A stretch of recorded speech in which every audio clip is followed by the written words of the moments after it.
Thank you, Tony. Can we have a great applause again for these great people in our organization?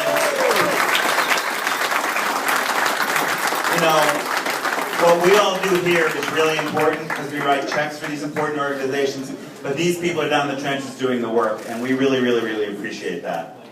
I have the distinct honor of introducing the Executive Director of Lambda Legal, who is going to introduce our featured speaker today. And by the way, and his fabulous mother, Tonya. I'm sure that Maverick's going to tell you about his mother, but I spent some time with her today. She's the untold story in this whole saga. Kevin Cathcart has been the Executive Director of Lambda Legal for the past 20 years. That's an amazing career. Think of the changes in the lives of gay and lesbian and transgender people in America in the last 20 years.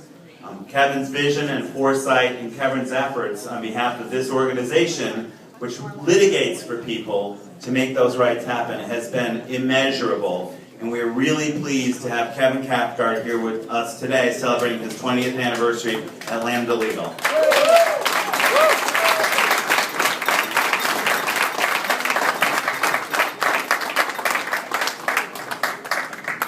Thank you, John. I want to thank our entire committee, but especially John, Andrew, and Byron, and I want to thank everyone connected with Mitchells for having us back year after year.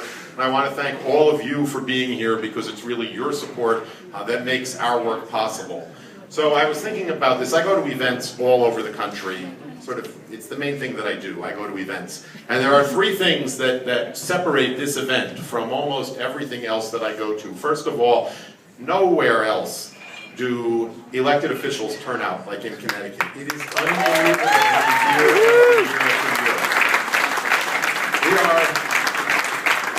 We're a C3, we don't take political positions. I would never name whatever party anybody belonged to. I've already forgotten who they are, but it is incredible, the support. I think you may not have any idea, if you don't get out of Connecticut a lot and go to LGBT events and other places, just how amazing it is, the kind of turnout that you have. So that's number one. Number two, as John said earlier, the price of this event is almost totally underwritten, and your contributions, including everything you spend at the silent auction, all the shoes you buy, and any checks you just happen to drop off at the front desk on your way out, go almost completely to the work that we do. And that's an amazing thing that the committee should feel very, very proud of, and that all of you should want to help them feel proud and make them feel better. And third, this is the only event out of the thousands I have been to all over the country where we have a runway instead of a podium. I'm still getting used to it. I'm not sure that I ever will, but it's interesting standing here. I'm not sure how much further I'm going to go. So thank you all for being here. Next year, we have a bunch of anniversaries coming up, but I only want to mention two. Next year is the 10th anniversary of Connecticut Cares, and it's also the 40th anniversary of Lambda Legal. And I think those two things go well together. The amount of work that this event has helped us to do in the last 10 years, building on what we had done for 30 years before that, is just amazing. We've made incredible strides. We have a long, long ways to go. This is going to be a fascinating year ahead. We will probably know in another couple of weeks how fascinating in a number of ways. Part of that is because there are so many cert petitions pending before the U.S. Supreme Court now in marriage-related cases and domestic partnership cases, including two Lambda cases, one of our DOMA challenges, the Galinsky case, and our domestic partnership benefits case out of Arizona, the Diaz case. So keep your fingers crossed for us that those break the way that we want them to do. Many of you who have heard me speak before, and many of you have heard me speak before, know that there's a lot of things about Lambda's work that I talk about, but there's two that I want to focus on tonight. I often talk about our youth work, and I often talk about our help desk. We get over 7,000 calls a year at our help desks at our 5 offices across the country. And about maybe 2 years ago, one of the calls that came in that year was from a young man named Maverick Couch, who lived in Waynesville, Ohio, who was being harassed by his school over the t-shirt that he wanted to wear and that we believed he had every constitutional right to wear to school. So this is sort of a perfect combination of the youth work and how the help desk works to make us accessible to people all across the country. I'm not going to tell his story because he's here to tell it.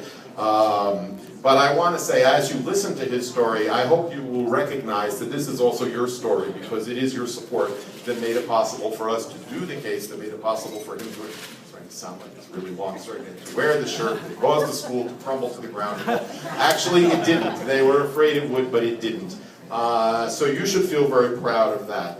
And also, as he tells the story, I just want people to know this is not, unfortunately, an isolated event. In fact, this year we have 2 new youth and school and t-shirt cases. We represent a young woman in Central Florida who this year on the Day of Silence wore a t-shirt that said, shh, S-H-H-H. And then underneath in small letters it said National Day of Silence and had the date. And she was disciplined at her school because apparently saying is contrary to the natural order of things, and it was going to create enormous problems at the school. We're going to win that case too. And we have a new case. At least they didn't say that it was sexual in nature, it just said shh. But they said it was trouble. We also have a new case in suburban Dallas, the Hernandez case, representing another young woman in high school, I think 15 years old, who wore a little cardboard piece of paper around her neck explaining that it was the Day of Silence and saying what the Day of Silence was. And the school went crazy saying that this was prohibited political speech. Now, we're very confident about this one because the Supreme Court has been quite clear on the rights of high school students to engage in political speech, and this is barely political speech, let alone prohibited political speech. So those 2 cases came to us just from the Day of Silence this year. So what happened in Waynesville is unfortunately not over, it's unfortunately not unique, but we are staying on the case and staying on these schools until young LGBT people can express themselves freely in their schools. And I'm just in closing, before I turn this over to Maverick, and I will just say ditto about Maverick's mother. Everything that John said is true and then some, so thank you for being here. I've been doing this work for a long time, as John so kindly pointed out. And I actually think that one of the great victories of our movement over the last 2 decades has been the way that we have empowered young LGBT people and their allies to raise their voices in places like high schools. Many of you, probably like me, can think back to high school and think, not a place where people were raising their voice about being LGBT. So it is unfortunate that our clients are having these problems with their t-shirts, but it is absolutely amazing that they are willing to put themselves out there, willing to come to Lambda, that their parents will sign on so that we can sue and that we are able to fight back for all of them. And right now I want to introduce you to a real hero of mine, a young man who made this possible and helped educate young people all across the country about what their rights are. Lambda Legal's plaintiff, Maverick Couch.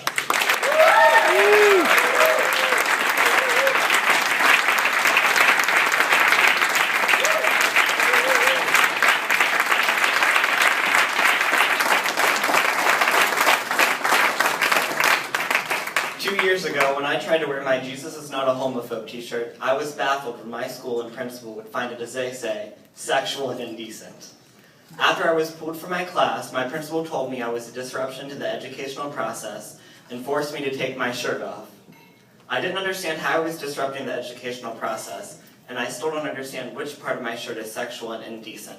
But I knew I had the right to wear my shirt, and when I couldn't convince my school otherwise, I turned to Lambda Legal for help. As Lambda Legal proceeded with my case, and as I shared my story with reporters across the country, I was often asked, and still am, if I am worried about being teased or bullied for being gay and standing up for what I believe in my high school. I have repeatedly said and still believe that it is more important to focus on the people who do support me. My mom, my friends who have stood by me at press conferences and at school in their own Jesus is not a homophobe t-shirt, and the thousands of people who showed support on Facebook and by signing the petition Lambda Legal made on my behalf. After the lawsuit was filed, my school tried to keep me quiet by letting me wear my shirt one day out of the year on the Day of Silence. But I knew that wasn't enough, so I kept fighting. I knew all students and I have the right to express themselves on any day of the year if it's not harming anyone.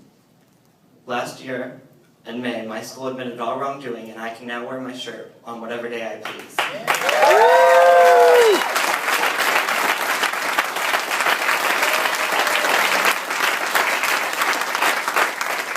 I am not worried about bullies, whether they are my fellow students or my principal. I'm afraid of what will happen if no one stands up to them. I am grateful for Lambda Legal, especially Mr. Chris Clark, the attorney, for helping me stand up for myself and students like me all over the country. Thank you.